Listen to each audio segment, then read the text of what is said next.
Hi guys, இவர் தான் ராஜ்மோகன் நாயர். கேரளாவை சேர்ந்த இவரை எல்லாரும் எலக்ட்ரிக் மேன் என்று தான் கூப்பிடுறாங்க. ஆமாங்க, இந்த வீடியோவை பார்த்தா உங்களுக்கே புரியும். இவர் டைரக்டா எலக்ட்ரிக் சர்க்கியூட்டோட தன்னுடைய உடம்பை கனெக்ட் பண்ணி எலக்ட்ரிக்கல் பவரை மிக்சி, பல்ப், ஃபேன், வெக்கும் கிளீனர் போன்ற எலக்ட்ரிக்கல் எக்யூப்மெண்ட்ஸுக்கு கொடுக்காரு.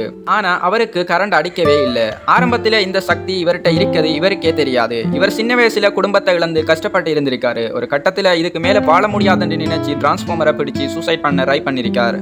ஆனா அதிர்ஷ்டவசமா இவர் சாகல. அப்போதான் இவருக்கு இவர பவர் புரிய வருது. ஆமாங்க, இவருக்கு எந்த வோல்டேஜ் கரண்டும் அடிக்காத சூப்பர் பவர் இருந்திருக்குது.